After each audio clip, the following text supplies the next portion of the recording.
बिस्मिल्लाहिर्रहमानिर्रहीम। अस्सलामु अलैकुम स्टूडेंट्स। आज हम चैप्टर नंबर 1 का नेक्स्ट जो टॉपिक डिस्कस करेंगे वो हमारे पास है। आज हम दो टॉपिक डिस्कस करेंगे। एक हमारे पास है प्रीफिक्सेस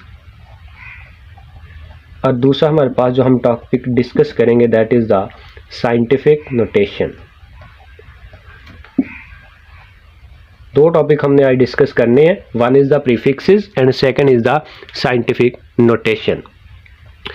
अब सबसे पहले हम डिस्कस करते हैं प्रीफिक्सेस को, लेकिन हमारा आज का जो टॉपिक है उसे डिस्कस करने से पहले हम कुछ ओवरव्यू करते हैं कि हमने लास्ट लेक्चर के अंदर चैप्टर नंबर 1 का फर्स्ट टॉपिक डिस्कस किया था that was the physical quantities, जिसके अंदर हमने डिस्कस किया था कि फिजिकल क्वांटिटीज़ क्या होती हैं। ठीक है, हमने फिजिकल क्वांटिटीज़ की टाइप्स डिस्कस की थी। उसके अलावा हमने international system of unit discuss किया था और उसके कुछ एग्जाम्पल के साथ हमने base unit and drive unit को एक्सप्लेन किया था उनके एसआई यूनिट के साथ। ठीक है जी, तो आज हम डिस्कस करेंगे नेक्स्ट प्रीफिक्सेस। तो सबसे पहले हम प्रीफिक्सेस की डेफिनेशन देखें कि प्रीफिक्सेस होता क्या चीज़ है। स्टूडेंट्स, आपने अक्सर देखा है कि कुछ ऐसी क्वांटिटीज़ होती हैं जो बहुत बड़ी होती हैं, जैसे कि 2,50,000 किलोमीटर। ठीक है, एक ये क्वांटिटी होगी। दूसरी हमारे पास या कुछ ऐसी क्वांटिटीज़ होती है जो बहुत छोटी होती है, फॉर एग्जांपल 0.00002 माइक्रोग्राम। ठीक है, तो मतलब कुछ क्वांटिटीज़ ऐसी होती है जो बहुत बड़ी होती हैं, कुछ ऐसी होती है जो बहुत छोटी होती हैं।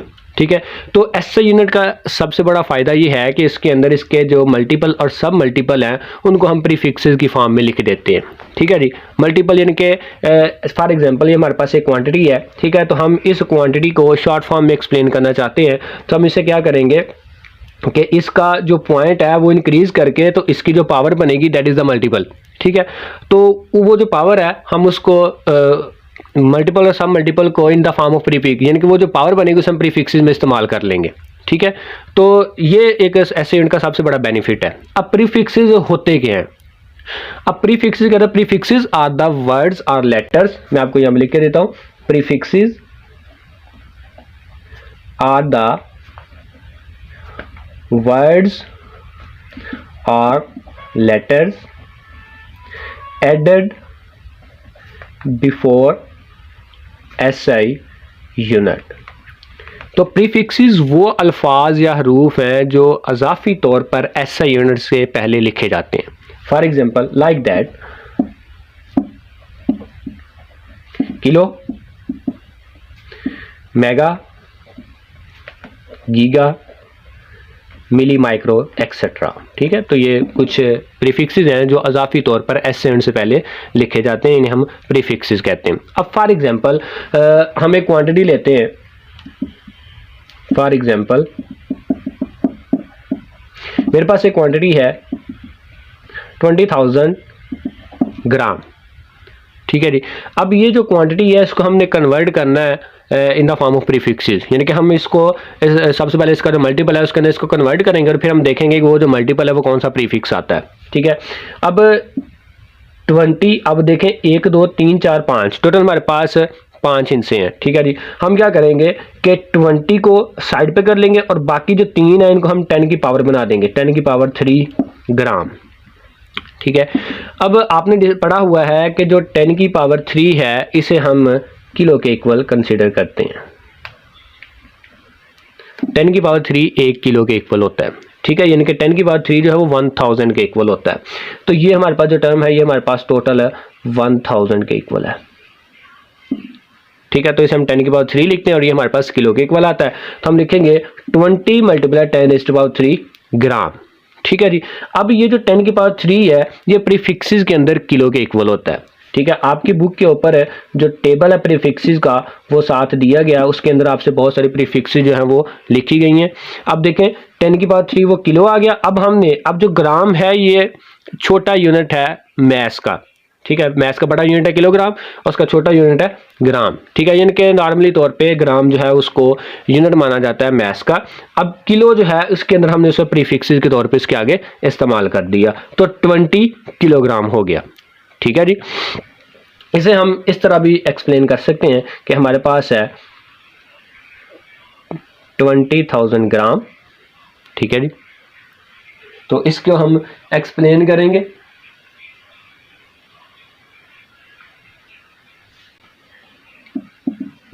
20,000 ओवर 1000, साथ हम यहाँ पे लिखेंगे किलोग्राम। अब यहाँ पे काबिल गौर बात ये है कि ऑलरेडी हमारे पास वैल्यू तो 20,000 ग्राम है, ठीक है, तो हमने नीचे 1000 कहाँ से आ गया और ये किलो कहाँ से आ गया, ठीक है। तो जैसा कि मैंने यहाँ पे एक्सप्लेन किया कि 10 की पावर 3 यानी कि 1000 जो है ये 1 किलो के इक्वल होता है। हमने क्या किया, 1000 से मल्टीप्लाई भी कर दिया और डिवाइड भी कर दिया और मल्टीप्लाई भी कर दिया। अब ये जो मल्टीप्लाई किया था ये किलो बन गया, ठीक है, और ये डिवाइड किया था ये एज इट नीचे पड़ा हुआ है, ठीक है। अब ये 3 सिफर से 3 सिफर कैंसिल आउट, तो हमारे पास टोटल आंसर आ जाएगा 20 किलोग्राम, ठीक है जी। तो ये हमारे पास है प्रीफिक्सेस, यानी कि जिसके अंदर हम एक ऐसे वर्ड्स होते हैं जिनको इजाफी तौर पे हम एस साउंड से पहले इस्तेमाल करते हैं, ठीक है, ताकि हमारा जो क्वांटिटी है हम जो इसे एक्सप्लेन कर रहे हैं उसे एक्सप्लेन करना आसान हो जाए, ठीक है जी। अब आपकी बुक के ऊपर हमारे पास प्रीफिक्सेस का एक टेबल दिया गया, ठीक है, जिसके अंदर कुछ प्रीफिक्सेस की वैल्यूज़ हैं, ठीक है, जिसके अंदर कुछ वैल्यूज़ प्लस में है, कुछ वैल्यूज़ इसके अंदर नेगेटिव में आ रही हैं। सबसे पहले हम अगर 10 की पावर 1 से शुरू करें तो डेका 10 की पावर 1 के इक्वल होता है। इससे पॉजिटिव में जाएं तो हेक्टो 10 की पावर 2, किलो 10 की पावर 3, मेगा 10 की पावर 6, गीगा 10 की पावर 9, टेरा 10 की पावर 12, पेटा 10 की power 15 and exa 10 raise to power 18।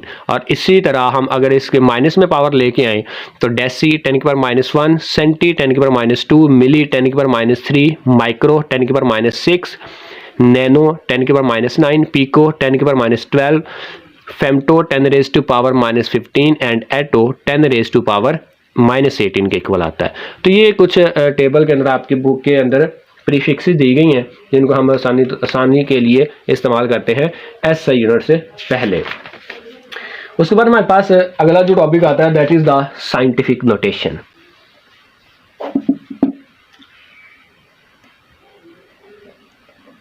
Scientific notation, अब साइंटिफिक नोटेशन, अब जो वर्ड है साइंटिफिक मतलब हमने अब अल्फाज को साइंसी तरीक़ेकार के साथ लिखना है। अब साइंसी तरीक़ाकार क्या चीज़ है, देखें, इन साइंटिफिक नोटेशन अगर हम इसकी डेफिनेशन की बात करें, ठीक है, इन scientific notation, in scientific notation a number is expressed as some power of 10।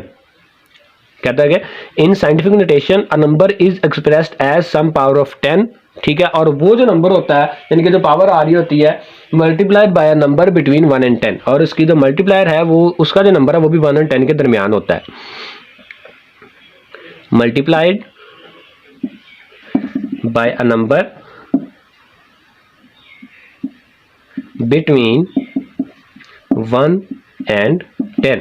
अब जरा गौर करें, in scientific notation a number is expressed as some power of 10, यानी कि जो नंबर है उसको हम 10 की पावर में एक्सप्लेन करते हैं, एक्सप्रेस करते हैं, multiplied by a number between 1 and 10, और उसको जिस नंबर से मल्टीप्लाई करते हैं वो भी हमारे पास 1 और 10 के दरमियान होता है वो नंबर जो है, ठीक है जी। अब फॉर एग्जांपल हम एक वैल्यू इसकी लेते हैं, हमारे पास चांद जो है वो 3,84,00,000 किलोमीटर ज़मीन से दूर है, ठीक है। तो मतलब ये हमारे पास एक वैल्यू है। अब ये जो वैल्यू है इसको हम अगर हम देखें ना तो हम इसको अपने अल्फाज में आसानी से एक्सप्रेस नहीं कर सकते, या इसको ऐसे डायरेक्ट एक्सप्लेन करना बड़ा मुश्किल हो जाता है। तो हम इसके ऊपर साइंटिफिक नोटेशन अप्लाई करते हैं। हम क्या करते हैं, इस वैल्यू को एक्सप्लेन करने के लिए, इस वैल्यू को आसान बनाने के लिए हम इसके ऊपर अप्लाई करते हैं, हम इसके ऊपर 10 की पावर अप्लाई करते हैं। फॉर एग्जांपल 1 2 3 4 5 6 7 8 टोटल हमारे पास कितने हैं, 8 डिजिट्स हैं। हम क्या करते हैं, हम 384, ठीक है, multiply 10 raise to power 5 kilometre add कर देते हैं। मतलब कि हमने ये जो 10,000 था उसको हमने 10 की पावर 5 बना दिया। ये हमारे पास एज इट आ गया 384 10 की पावर 5 किलोमीटर। हम इसे इस तरह भी लिख सकते हैं 3.84 multiply 10 raise to power 7 kilometre, ठीक है। हम इसे इस तरह भी लिख सकते हैं 38.4 10 रेज टू पावर 6 किलोमीटर। ठीक है। तो मतलब हम इसको अपनी आसानी के लिए हम इसको किसी भी तरह से आसानी से इसको एक्सप्लेन कर सकते हैं कि हम इसको 10 की पावर बना के तो इसको आसानी से एक्सप्लेन। अब देखें कि इसको एक्सप्लेन करना आसान हो गया, 384 मल्टीप्लाई 10⁵ किलोमीटर, यानी कि अब चांद जो है तो वही सारा डिस्टेंस, ठीक है, लेकिन अब इसको अपने अल्फाज में बयान करना आसान हो गया है कि आप कहते हैं कि हम ये आसानी से कह सकते हैं कि अब जो चांद है वो 384 मल्टीप्लाई 10⁵ किलोमीटर जो है वो ज़मीन से दूर है। या हम इस तरह कह सकते हैं कि चांद जो है वो 3.84 मल्टीप्लाई 10⁻7 किलोमीटर अवे है फ्रॉम अर्थ, ठीक है। या हम इस तरह कह सकते हैं 38.4 मल्टीप्लाई 10⁻6 किलोमीटर मून जो है वो अवे है ज़मीन से, ठीक है जी। तो मतलब कि ये हमारे अल्फाज को या हमारे जो डिजिट्स हैं, जो नंबर्स हैं, उनको आसान बनाने के लिए, उनको एक्सप्रेस करने के लिए आसानी से हम उनको साइंटिफिक नोटेशन में एक्सप्लेन कर देते हैं। उम्मीद है कि आज का जो टॉपिक है जिसके अंदर हमने डिस्कस किया प्रीफिक्सेस एंड साइंटिफिक नोटेशन, ये आपको समझ आ गया होगा आसानी से, ठीक है। तो इसे अच्छे तरीके से रेडी कर लीजिएगा। अपना बहुत सारा ख्याल रखिएगा। अल्लाह हाफिज़।